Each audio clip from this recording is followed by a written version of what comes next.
Rav Kook's greatness was his ability to be able to see the potential and correct vision of Zionism, even though many of the people leading it were not religious or anti-religious. And that's why religious Zionists continue to identify with him 80 years later after his death, because he was the one who led the way, held the torch about Judaism's need to return and rebuild Israel. You made Aliyah to Israel 2 years ago. You were already in the army, actually in the operation in Gaza, and you're coming here today.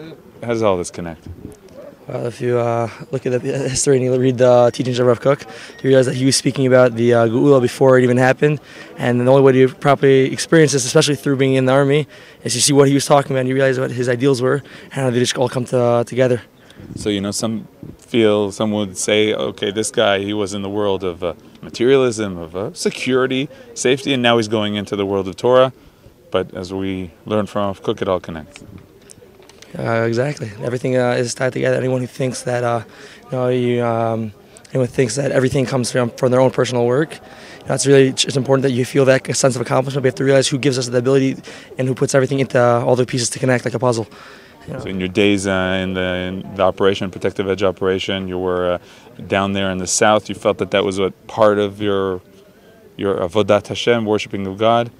100%. Since I was a little kid, I wanted to go into the army. I felt it was a big privilege and a true honor to defend, Israel and Am Yisrael and United Israel through all the different things we've seen in our history of how we've never had that opportunity before. Especially right now, we had this opportunity, and I was here also in yeshiva during Mudanan, and I was like, I wanted to go give, I wanted to do that, and that wasn't available for me. So my time there in yeshiva was to learn. Finally, I was in the army, and now Tzukei Tan came around, and I was like, okay, this is what I have to do. This is my job.